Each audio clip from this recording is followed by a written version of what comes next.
What a headshot! What a head! How's it, guys? This is Dayvy, FPL, and welcome back to the Fantasy Premier League video here on my channel. And on this video, I'm going to bring you guys the combination of the team selection plus the ultimate guide for the upcoming Game Week 15. So if you guys watch the team selection for Game Week 14, it's going to be kind of a similar situation to that. Due to the quick turnaround between the game weeks, we don't have enough time for two separate videos, and I don't really want to release two separate videos where we can kind of merge them into one and make one mega video for Game Week 15.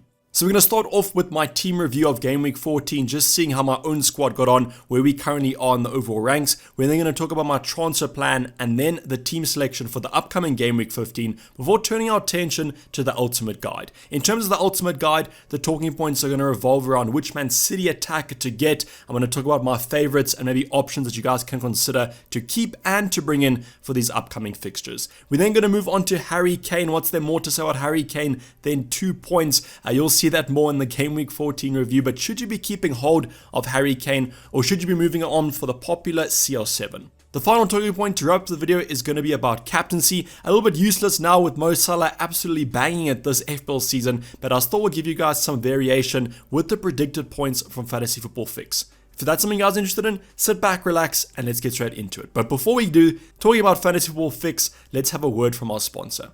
This video has been sponsored by fantasyfootballfix.com. Use the website or their newly updated application. Make use of their price predictor tool to check your own players' prices as well as who's dropping and rising in price. Improve your rank by making use of their advanced tools as well as the algorithm, which helps back up your own FPL decisions. Win your mini leagues by keeping track of your main mini league rivals. Upload your FPL squad for free at fantasyfootballfix.com. But now going on to the Game Week 14 team review, and unfortunately it was going to be the first red arrow after that kind of Movember period. So yes, I will be shaving now. If you guys watched the deadline stream, I was a little bit superstitious there, keeping the Movember mustache just because we had been getting some green arrows. But now with the red arrow to about that 160k mark, it has brought an end to that green arrow run. So in terms of total points for Game Week 14, we managed to get 61 points, which was a couple of points below that kind of safety score to keep your rank where it was. I think in terms of the overall drop, we had about a 30k, 40k drop in the overall rankings, which is quite disheartening considering the work that we have done over these past few game weeks. We're going to start off with the bench because there wasn't much to talk about there. Ben Foster still is currently injured. Reece James, unfortunately, wasn't even on the bench for that Chelsea vs Watford game. I don't know if he would have actually made a difference to the outcome. Chelsea actually didn't look that great in the first half. Maybe Reece James could have helped them secure that defensive clean sheet, but that wasn't the case, unfortunately. But it does look like Reece James is going to be back for Game Week 15. More on that when we talk about the team selection. Ben White against United. I thought there would be goals in that fixture, and that's why I wanted to keep Ben White out of my starting 11, and luckily he didn't come on. But now going on to our last option, Douglas Luiz, the player that I always say is going to be last on our bench every single game week, actually managed to get a return for the goal that wiped out the Man City clean sheet. So happy to see that he's back, happy to see that he's obviously going to be in Stevie G's plans, as it is always nice to have kind of a nice budget enabler. If he does have to come off my bench, I mean, that'll be quite a thing if 3 players don't feature in my starting 11, but if he does, he could potentially get me some points. But going on to the starting 11, and what's there more to say about the starting 11 than disappointment? Without the Liverpool midfielders, the team would have been absolutely in disarray. The only kind of options that actually got me points was going to be Sanchez and Smith Rowe. So starting off with Sanchez, managing to get a couple save points, and I think he got an actual bonus point in that fixture that Brighton did play. Wasn't their best of fixtures, to be honest. Unfortunately, did manage to get that clean sheet wiped out quite early on, but at least they are still looking somewhat defensively assured as they were facing West Ham, who are actually quite a strong side. Brighton defended a little bit better than the other assets. Marcus Alonso, the player that we actually brought in, and I don't want to tell you guys who I managed to take out. It was going to be Ruben Diaz who I took out for Marcus Alonso. So on paper, looks like a terrible move there, but what are the chances that Ruben Diaz goes and smashes an out of the box shot into the bottom right corner? And not too high. I think the XG on that shot probably wasn't too great. So that's just something you have to take into account, and Marcus Alonso not getting us any points there. So in terms of the overall chance, I think it was kind of a net loss of about 8 points, which would have actually got us a green arrow for Game Week 14. In terms of overall performance, apparently from Chelsea fans, Alonso actually didn't play that well, which leads to some concern about maybe some rotation in the upcoming game weeks, but he did kind of assist the sister in both those 2 goals. I mean, if it wasn't for him, Chelsea wouldn't have actually won this game. Cancelo, Trent Alexander-Arnold, nothing much to say about them. I think both of these two assets kind of conceded goals that they shouldn't have probably. Cancelo with that corner from Ollie Watkins, and Trent that actual great through ball to Demarai Gray, but that was going to wipe out those two clean sheets, and therefore our entire defense got no defensive returns. So like last game week when we had all these options scoring 12 points, 14 points, we've been brought back to reality, and maybe the big at the back strategy is not the one to go for. But now going on to midfield department, and this is where the magic happened, starting off with Mo Salah, 2 lovely goals against Everton, taking him to 30 points, 15 doubled, obviously as our captain. If you guys did not captain Mo Salah, just kind of another reality check there. We almost have to captain him every single game week, and I'll talk about that a little bit later on when we wrap up the video with the captaincy debate. Jota with a lovely taken goal there. I don't really know if he got any bonus points. I don't think so. But he had a great fixture and he looks to be in great form. So really have high hopes for him, even though he is quite highly owned within the top 10k managers. Smith Rowe was actually one of the saviors of our game week. A little bit more of a differential, although his ownership is around that 50% mark, I think, within the higher ranks. But after that kind of controversial goal that he did score, I was really not wanting it to be ruled out. And there was a couple of edgy minutes there when Martin Atkinson was waiting for the VAR check. But super happy that he managed to score because that game looked a little bit weird. Overall, I don't think Smith Rowe was in the best positions in that fixture. But as I said, I was just happy with those 7 points and I'll take those to the bank. But a final midfielder to go on was going to be Mbeumo with 2 points. Came off our bench, actually did bench him. So it might be a little bit unfortunate there that he actually came on because I didn't think he would do that well. But he actually did not look great at all against Spurs. I think Brentford overall didn't look as strong as they have been. And I just worry about Mbeumo because he looked really lost in that kind of forward position. And he actually moved to right wing back towards the end of that fixture, which is a little bit weird for me. Definitely don't want a right wing back if I have bought him as a midfielder. And he was actually playing out of position. So quite kind of a regression in that terms of positioning. And I just hope that if I do keep Mbeumo, I can go back to hitting the post because at least then there's a chance that it goes in the goal. And then finally, kind of a repetition of our backline. It's going to be 2-2-1 from our forward. So Harry Kane, Adam Armstrong, and Antonio not returning any points out of game week 14. Harry Kane, probably the disappointment of the game week because they were playing Brentford. He had a couple of chances, I think. And in terms of that price bracket, so expensive for what we're currently getting. And I definitely don't think that he's going to be worth it. I just hope in the next fixture, he can finally repay our patience. Adam Armstrong was also a little bit disappointed with him. It seems like everyone else in that Southampton forward line is scoring apart from Adam Armstrong. And it might be time to kind of ship him out because he has been subbed quite early on in the last 2 fixtures. Antonio, our final attacker with only a 1-point appearance. Unfortunately, he did not score the goal that wiped out Sanchez's clean sheet. That was what I was kind of hoping for. We kind of got the worst of both worlds there. Sanchez losing a clean sheet and Antonio not getting any attacking returns. But I guess in these past couple game weeks, if there's anything to kind of go by, it just shows us that Antonio is completely out of form. And I do hope that he manages to rebound with these nice fixtures coming up in 2 game weeks time. But to kind of wrap up the Game Week 14 team, 61 points, red arrow to about that 160k mark. And now with 1 free transfer and 0.8 in the bank, what's the transfer plan? So going on to the transfer plan for Game Week 14, and to be honest, I just want to say this is probably going to be for Game Week 16. And the only reason for that is that Watford do host Man City, and I really don't favor that Watford attack against those Man City defenders, and that's why this is kind of in my mind, but also I really wanted to talk about Dennis versus Josh King, just because most people are considering going for this move. So the reason I want to wait for another game week is that Watford do have a fixture swing next game week, and Adam Armstrong hasn't been looking that strong. So for me, this is quite a sensible transfer to do, and I also think that the Watford assets have that potential over this festive period to really get us some points. So what I will be doing later today is when most of the newspapers have come out with their predicted lineups, I will be checking if Adam Armstrong actually will be featuring, because if he's not, I might actually do this move this week just to catch those price rises. In terms of these two assets, there's been a big debate of who should you guys go for. I think Josh King comes in at 5.7, Dennis comes in about 5.4, probably going to get more price rises over this next week than Josh King, just because he scored in game week 14. But between these two, there's not much, to be honest. I'm going to wrap it up for you in terms of the stats. If you guys are kind of looking at the stats, looking at the expected goals, expected involvement, that sort of thing, I will give you the rundown that Dennis is currently overperforming and Josh King is pretty neutral. So what that kind of tells us is that Dennis might not be that sustainable or have that much of a sustainable return rate over this festive period, whereas Josh King looks pretty consistent and he might keep up the form that he's currently showing. I guess another factor into this debate is that Josh King should be on penalties. I know Ismaila Sarr took a couple against United a few game weeks ago, but I think Josh King, considering that Ismaila Sarr missed both, I think that Josh King will be the number one taker, and that could be a factor, although if you look at someone like a Harry Kane, we bought him for those penalties, and they haven't gotten one in a few game weeks.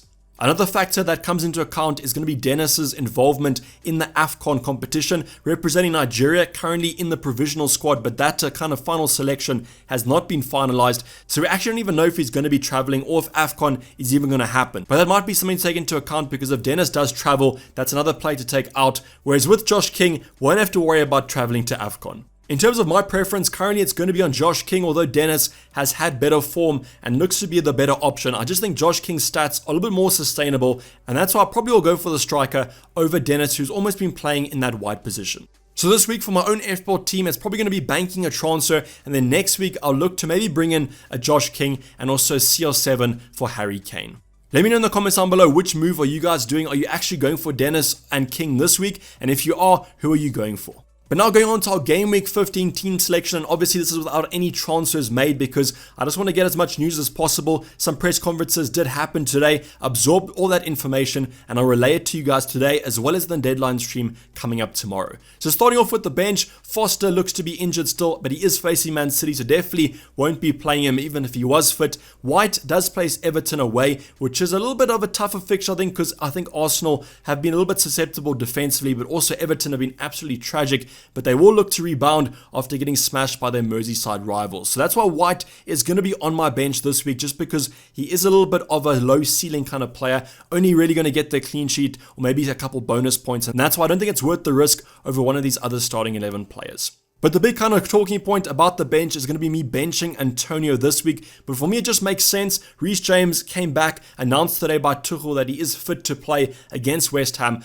And I just think because I have a double Chelsea defense, I'm going to play the odds here and hope that they do keep a clean sheet. Antonio's form is also pretty bad over these past couple game weeks, and that's why I don't really have much faith in him, but I am still going to be keeping him for those nice fixtures coming up soon. Douglas Luiz against Leicester, unfortunately I'll also be benching him, although he did get us an assist last week, but I just think in terms of my kind of a bench layout, he's probably going to be third on my bench most game weeks. But now going on to our starting 11 and starting off with Sanchez in goal against Southampton away. I do own Adam Armstrong, yes, so similar situation to kind of the West Ham Brighton game last game week. It's going to be the Southampton versus Brighton game this week. And what's that going to tell us? Probably Sanchez losing the clean sheet and Adam Armstrong not scoring. But I hope this week we can kind of get that FPL luck and maybe we get a clean sheet or an attacking return from Armstrong.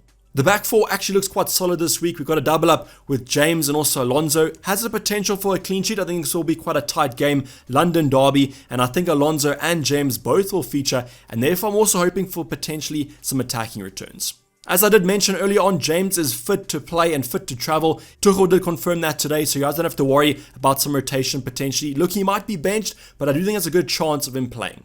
Cancelo against Watford away. Now, this is one of the players that I am slightly worried about just because Cancelo started so many minutes for Man City over these past couple game weeks, and that's why a rest is going to be coming soon. I'm hoping that it's the Champions League next midweek, but it could actually be against Watford, which might be a little bit annoying. Trent against Wolves will definitely play, I do believe, just because in that position, at that right back position, they don't have that many options, to be honest. And Trent looks to be quite good still, even though he did concede a goal against Everton. There was still an attacking threat from him, and therefore against Wolves, although this might be quite a cagey game, I am hoping for some Liverpool returns. Those Liverpool returns extend to the midfield department. We'll be captaining Mo Salah yet again, kind of the perma captain to go for in terms of these next couple game weeks. And I am also really happy to have Jota in this fixture. Against his old club, there will be some rivalry there. If memory serves me right, last season he also scored against Wolves, and therefore I hope that he carries on this good form and scores yet again in Game Week 15. Smith Rowe against Everton have been pretty dismal, to be honest, and that's why I think Smith Rowe, great player to kind of have. There might be some rotation there. I'm a little bit worried because he was subbed quite early on into that United game, but I don't think there's too much in that, and I think that there is a potential for Smith Rowe to get us some attacking returns.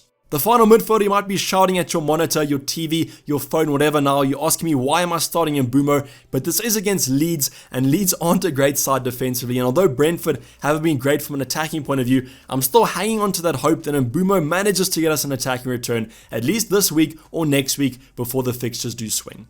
And then finally in our front line, we've got Harry Kane against Norwich. I won't be selling Harry Kane before Norwich at home. That's just too kind of sideways to me. And in terms of the other options, yes, you have Ronaldo. We'll talk about him a little bit later on. But I do think I'm going to give Harry Kane this one single game week because that was the plan from when we brought him in. And we'll be taking him out next week anyways. The final player, also Adam Armstrong, spoke about him. I'm going to be looking at some predicted lineups again because I am a little bit worried about his starting position. If he's not going to start, or at least he's not predicted to start, I might start Ben White and go for another big at the back 5. But overall, a little bit unhappy with how many away fixtures are happening yet again. If memory serves me right, Game Week 14 was also a lot of away games, and this Game Week 15 looks like another one, and this might be another low-scoring game week. But now going on to the ultimate guide portion of this video, and the first talking point is going to be the watch list, and I only have one watch list player, and that's going to be Bernardo Silva. But Bernardo Silva is going to relate to any single Man City attacker, and I'm going to use him as kind of a gateway to talk about the Man City options. So Man City attackers right now, I think should be at the top of your guys' watch list, because I just think Man City have a potential to score a lot of points over this festive period. I mean, just go look at the fixtures coming up: Watford, Wolves, Leeds, and Newcastle. Great fixtures, to be honest. Unfortunately, with that Pep roulette, most players are actually back from their fitness concerns. Pep did confirm that today. Only Ferran Torres missing out in these upcoming game weeks. So that just kind of opens the gate for more Pep roulette. But I do think there's some options in there. Even if they don't start, they still have some potential to come off the bench. And I mean, if they do get benched one week, at least they'll start the next week. So right now, the player on my watch list is going to be Bernardo Silva, but that's not really the option that I potentially would be looking at. The two options that I think are also quite enticing are going to be Phil Foden and then also Gundogan. So I do apologize for the pronunciation of the German international. I kind of always get it wrong and I always get comments about my pronunciations. I do apologize. I will just refer to him as Gundo now because I don't really want to butcher his surname anymore. But Foden and Gundo are my two options to go for just because they are slightly more explosive than a Bernardo Silva. Bernardo Silva, although he's kind of ticking along nicely, I do think you want that explosive nature when you have a Man City option, just because if they do play, you want them to get as many returns as possible. So Foden and Gundo are back in training, fit to travel, and they have a high potential of starting against Watford. And I think that Watford fixture is one that you have to target because I am expecting a couple of goals for Man City. But I definitely think the safe pick to go for is going to be Bernardo Silva, just because, as I said, ticking along nicely, looks to be in great form, and with great form comes more consistent returns as well as more starting positions. And that's why I think Bernardo Silva is a great option to go for if you guys want to go a little bit more conservative. But I do think Phil Foden, Gundo have that explosive nature, and that's why if you're going to be looking to bring one in, I might recommend them. In terms of projected points from fantasyfootballfix.com, 29.5 points predicted for this run of fixtures from game week 15 to 21. In terms of the Man City attackers, never that high in terms of projected points, as expected minutes comes into account with the algorithm. And as with Pep Roulette, expected minutes are quite a rarity with these attackers. I think if I had to choose a player to bring in, I probably would say Phil Foden, just because if Kevin De Bruyne is going to come back from that injury and he's expected to this week, I think that kind of affects Gundo's minutes. And that's why I think between Foden and Bernardo Silva, you have your two options to kind of go for. Bernardo Silva is the safe one, but Foden's definitely has the high ceiling. Let me know in the comments down below if you guys were to bring in a Man City attacker, who would it be and why?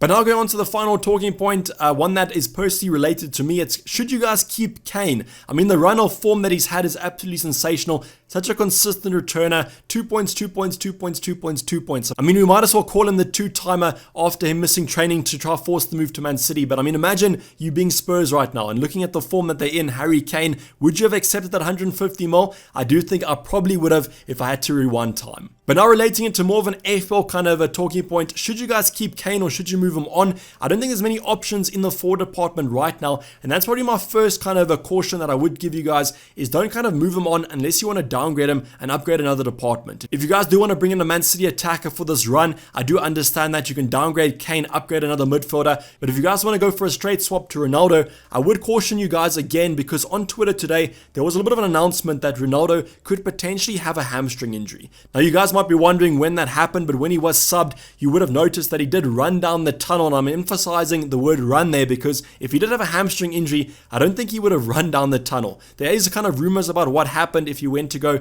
get the kind of ice bath, or whether he needed something else, but it did come out today that there is potential hamstring injury for CR7, and that will obviously affect his playing time against Crystal Palace on the weekend. Now with Ronaldo, I guess there was a concern of him even starting this weekend if he was fully fit, because he is getting on slightly, and with these quick turnaround events or games, there might not be that much resting time for him. But then again, Ronaldo is a machine, and I mean, it is going to be the first manager's game, so you might want to include the Portuguese international, but I would also just say that there might be some potential that he does get benched. And that's why for me, should you guys keep Kane against Norwich or move him on for Ronaldo that might not play, that's why I think you have to go for the certainty here, and I think you have to stick with Harry Kane. Even though he hasn't been performing that well, he is facing Norwich at home and their defense is pretty bad. So I'm really just hoping that Kane manages to get a return this week, but I think that this was the plan all along. As I mentioned, I'm going to stick to my plan, as that usually comes out trumps.